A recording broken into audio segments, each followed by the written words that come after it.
അതിയെടെ പോയി 2 ദിവസമായാലും ഓളെ കണ്ടിട്ട്. നിങ്ങളോട് പറഞ്ഞില്ലേ ഓക്കാ ബിസിനസ് ഉണ്ടല്ലോ ദുബായില്, ഒന്നുകൂടെ സ്റ്റാർട്ട് ചെയ്യാൻ ഒരാളെ കാണാൻ വേണ്ടി പോയതാ. ഞാൻ അറിഞ്ഞില്ല. എന്നാല് താമസിക്കുന്ന ഓളില്ലേ, അതിനെന്തോ സുഖമില്ലാന്ന് തോന്നല്ലോ, തോന്നുന്നു. കള്ളത്തര അല്ല, മോളെ കണ്ടിട്ടൊക്കെ പാവം തോന്നുന്നു. എന്താ അസുഖം? 2 കളികളാ, എന്നും അസുഖം. പണിക്കും പോകത്തില്ല, ഒന്നിനും പോലെ. വാടക എന്നിട്ട് എത്ര നാളായെന്നറിയോ? അങ്ങനെ ഓള്.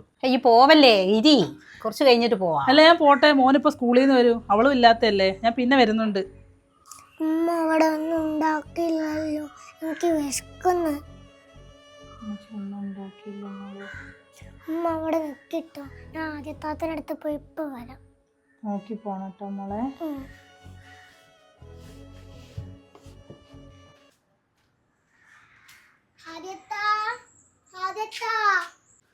എന്താടി എപ്പ നോക്കിയാലും ആദ്യത്തെ ആയത്ത് പറഞ്ഞ് നടക്കുന്ന എന്താടി? ഇതെന്താണ് നിനക്ക് എപ്പ നോക്കിയാലും ആയത്താത്തന്നെ? തള്ളേ മോളോട് ആദ്യം തന്നെ വശീകരിച്ച് വെച്ചേക്കോളെ. താത്ത എന്റെ ഉമ്മക്ക് വയ്യായിട്ടാ, ഇച്ചിരി ചോറുണ്ടോ ചോദിക്കാൻ വന്ന. എപ്പ നോക്കിയാലും തള്ളക്ക് നോക്ക് ചോറുന്ന. നിന്റെ വീട്ടിൽ വെള്ളം അപ്പം കുടിയൊന്നും ഇല്ലേ? എന്താ സുഖം? ഇച്ചിരി തന്നാ മതി. ആശുപത്രി കൊണ്ട് തോറ്റു നോക്കട്ടെ, അല്ല തൊട്ടോന്ന്.